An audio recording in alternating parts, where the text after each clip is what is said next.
أنا سافرت السعودية عام 84 وجسيتها عام 88، يعني كان الغربة تمام.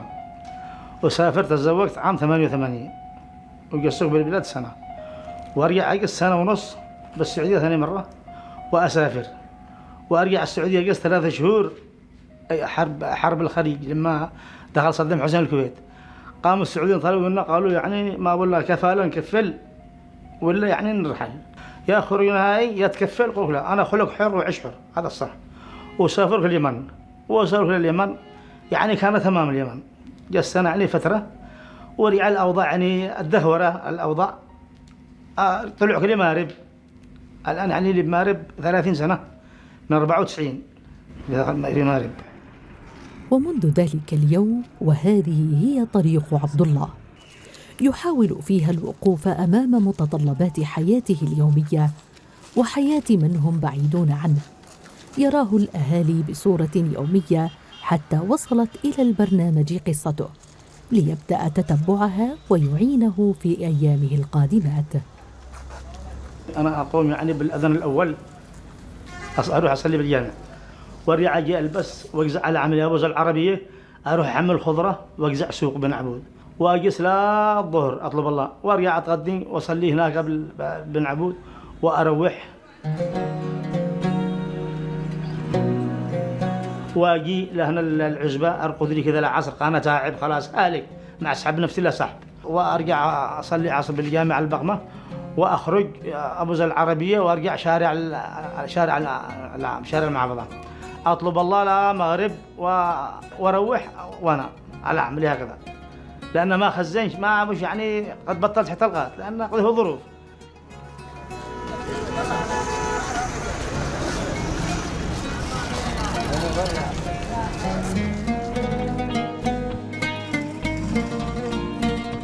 تتشابه حكاية العم عبد الله مصلح مع مئات الناس من حوله الذين بدأوا حياتهم بالاغتراب ثم آبوا إلى وطنهم ليبدأوا من أول نقطة، لكنه يحاول جعل حياة أبنائه وبناته مختلفة عن الدرب الذي سار عليه.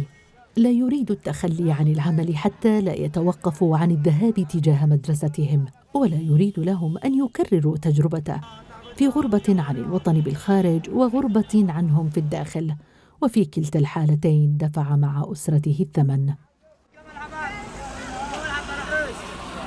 أنا فضلت العربية على أساس أن أشتغل لحالي حر.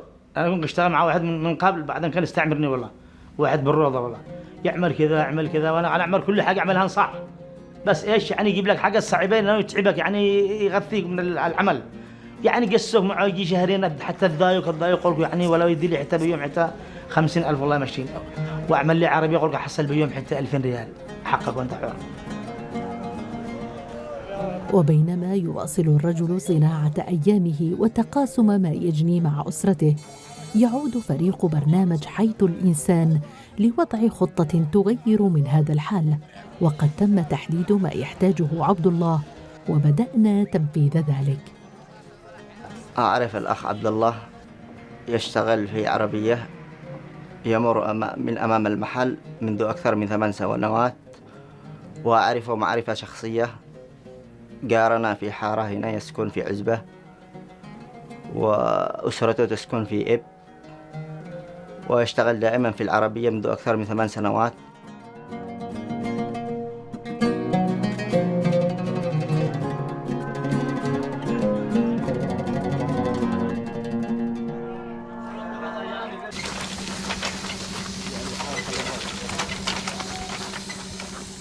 أشتغل يعني كل سنتين أنا بتاع الشريف القات، ورياض اشتغل نجارة مع واحد يجي 5 شهور، ورياض دخل بالخضرة، يوم خزن بطل قلقات ما أخزنش قلق عشان أولي مصاريف عيالي، ورياض اشتغل بالخضرة، والحمد لله يعني مشينا حالنا ونرى هذه الأيام، يعني أزمة يعني الأزمة من صحيح، يعني لا عقد سدد لا بالبلاد ولا هنا ولا مصاريف العيال بالصميل بالقوة، وحد الآن والله هنا مدين بالبلاد هنا، ما أكذب عليك بالبلاد هنا، لكن الشكوى للمن لله، ونعمل يعني قد هي قدر ما نستطيع، ولا الصرف هذا قلنا لك يعني مع غلاء هذا ومصاريف وذا كل شيء يعني صعب، ما عاد كل شيء ما عاد ولا بتعب يعني بجهدك تروح وتشتغل هناك تجمع لك هم هذا وتجزع عليه ما بش يعني بعد فائدة.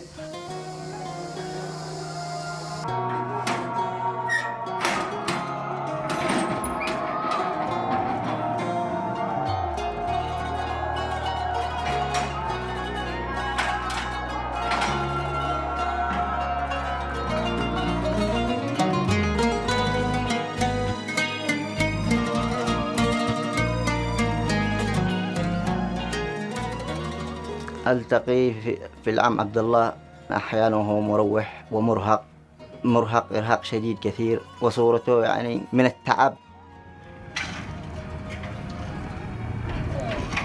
حتى يعود إلى سكنه إلى عزبته وهو في آخر رمق، يشكو ظروفه إلى الله ويعاني من أجل لقمة العيش ومن أجل أولاده وأسرته الذين يسكنون في مدينة إب. يريد أن يوفر لهم لقمة العيش ليعيشوا مرتاحين حتى لا يحتاجوا لأحد. يتخذ عبد الله من هذا الدكان مسكنا له وأدواته التي يطوف بها المدينة طوال النهار، ثم يعمل على حراستها أثناء الليل.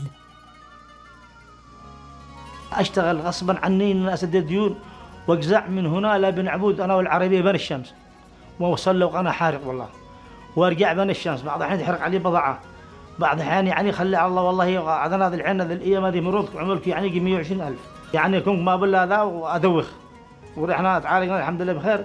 ذا الحين يعني ما عادناش زي ما كنت يعني غانا تعبت حتى بالسر على بن عبود والله ما وصل له وغانا يعني خلاص مولع نار السلح وارجع من بعض الأحيان أروح الضمار وبعض الأحيان ما أروح اليوم الثاني. السلام عليكم يا هلا إبراهيم بخير وأخوانك بخير تمام.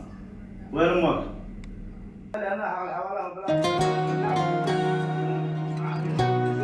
لكن أنا صابر الآن لي 8 شهور ساعة 8 سنين غصبا عني، لأن أصبر على إيش ما أخليش عيالي يحتاجوا حد هناك، أشقي عليهم أكلهم لقمة عيش، لأن ما حد يدي لهم ولا حاجة، لما تقول أنا ما حد يدي لهم، واصبر على نفسي والله إن أنا أتغدي زبادي، والله إن أنا أتغدي زبادي وحبة بصل وألف هذا وأدي العيال مصاريف وأعطيهم له وعدنا مديون، إن أنا ما أشتغل كله بالشيب هذا يعني غصبا عني، ولا أنا شايف ما عادناش حق عمل والله، ما عادناش تشتغل ولا حاجة والله، ما عادش يشتغل ولا تعمل حتى دخله ويحصل بيوم حتى كم معسل، بس ما أقدر أشتغل، بس مانيش شقي ودي العيالي، بس غصبا عني أشتغل ولو أنا أسحب نفسي صح والله. أنا أجزع رجلي مكسورة، هذا أنت تشوف العصا عدو هنا كسر كبل الجامع وأجزع أشتغل ورجلي مكسورة والله، وبنا مسمر قدم والإشاعات كل شيء موجود هنا والله، إن بس حاجة غصبا عني ما خاشيش يعني يختزوا قدام الناس، ولا أنا ما عندناش حق عمل، أنا شايبة خلاص أنا إنسان منتهي، بس غصبا عني أشتغل.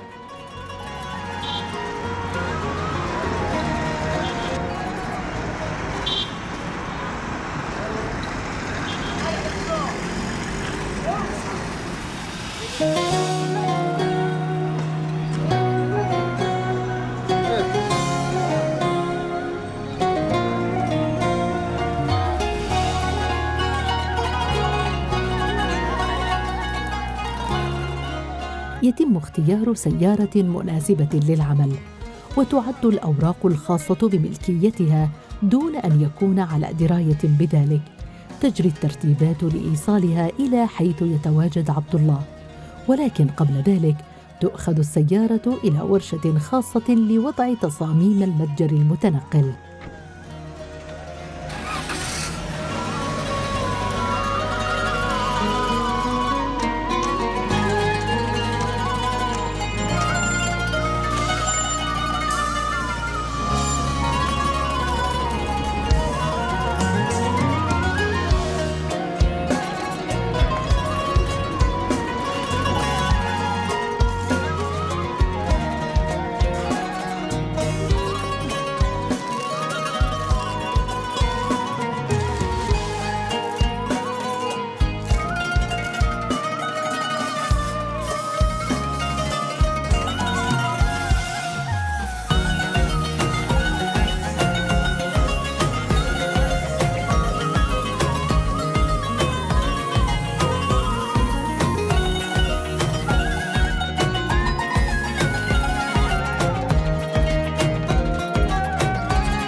ثم يدعى الرجل للجلوس مع فريق البرنامج من غير معرفة منه بصفتهم، ويجري الحديث معه حول عمله والصعوبات التي يواجهها.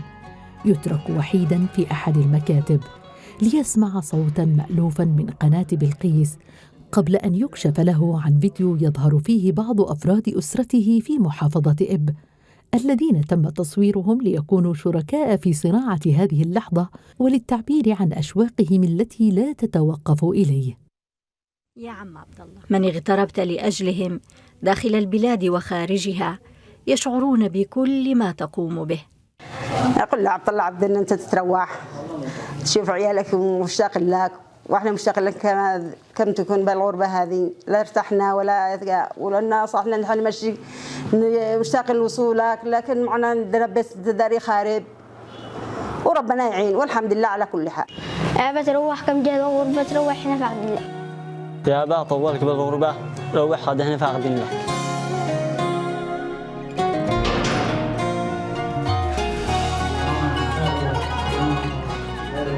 وبينما هو في الداخل تم تجهيز ما أعد لأجله في الخارج، ليفتح الباب عن مستقبل جديد أمام الرجل الذي عاش في مأرب سنوات طوال، وها هو يجد طريقاً جديداً وحياة.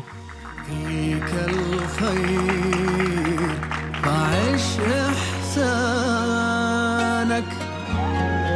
لا تفقد أبداً إنسانك، حين ترى من فعلك أثراً فالأسعد أنت، في أعماقك شيء خير قد يحدث فرقاً ويغير، يمنح إلهاماً أو قمراً من ضوئك أنت. قل هلا كل إيمان أن القطر بدو الغيب، وعطائي بذرة بستان، وسعادتنا تكمن حيث يتجلى فينا الإنسان.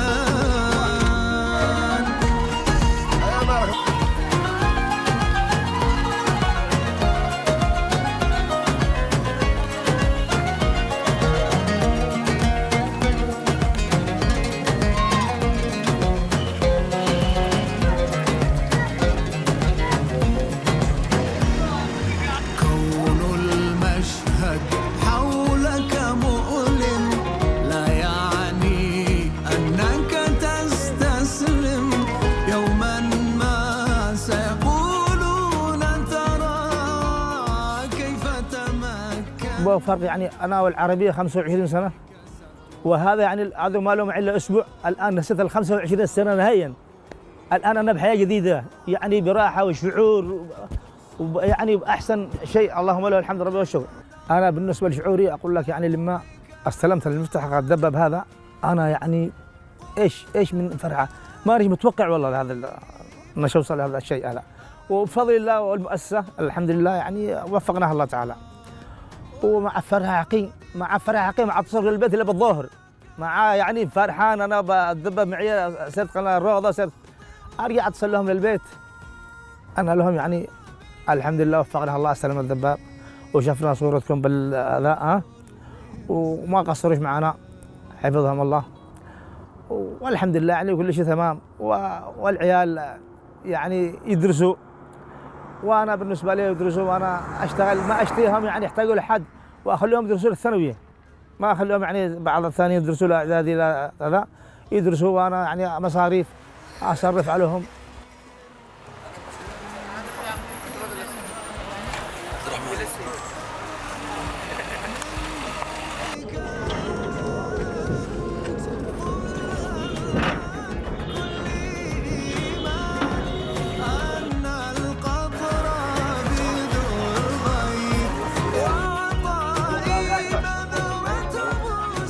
أطلب الله بالدبب هذا ويحسن لي مصاريف العيال. والآن أنا يعني تحت الظل، أنا كنت بين الشمس 25 سنة، أعمال المظلة يبز الريح الجنب عليه، يبز كم عدة مظلات. أما هذا الحمد لله يعني مجهز بالقفاص بالمظلة بالذا، وقنا لك جزاهم الله خير، الذو محمل الخضار جاهز، وشعوري أكبر يعني أكبر فرحة لما قالوا هذا المفتاح، وأخرج على الشارع أشوف الدنيا ثانية، الدنيا يعني تمام. اللهم له الحمد والشكر.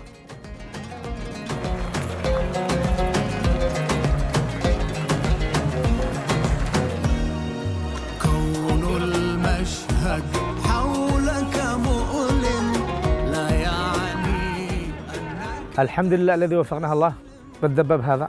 أنا الآن أشتغل من الصباح للظهر وأشعر براحة، وأروح أتغدي وأرقد ولا قص إلى مغرب، وأصلي العشاء وهذا وأرقد وبكير فجر وأنا فرحان مرتاح. الحمد لله الذي وفقنا الله بهذا. أما بالنسبة للعربية أنا كنت أشتغل من فجر لآخر الليل غصبا عني، ما أتروح لو أنا حارق شمس، يلا يجمع الرزق حقي هكذا يعني غصبا. الآن أنا يعني بالظهر أطلع هذا الرزق حقي الحمد لله وزيادة، أحسن من العربية. العربية أنا قلنا لك من فجر لآخر الليل، وأنا هذا يعني ما أطلع إلا يعني يلا مصاريف العيال والصميم، وما أناش مرتاح نفسيا يعني بين حماء بين الشمس بين الريح بين خلها على الله بس. الآن أنا الحمد لله رب العالمين هذا يعني من الصباح للظهر وأنا بنعمه وأروح وأنا في شعوري في راحة مفتهن، يعني الحمد لله رب العالمين مبلبل من أحسن ما يكون. اللهم له الحمد والشكر. حيث الإنسان. هذا البرنامج برعاية مؤسسة توكل كرمال.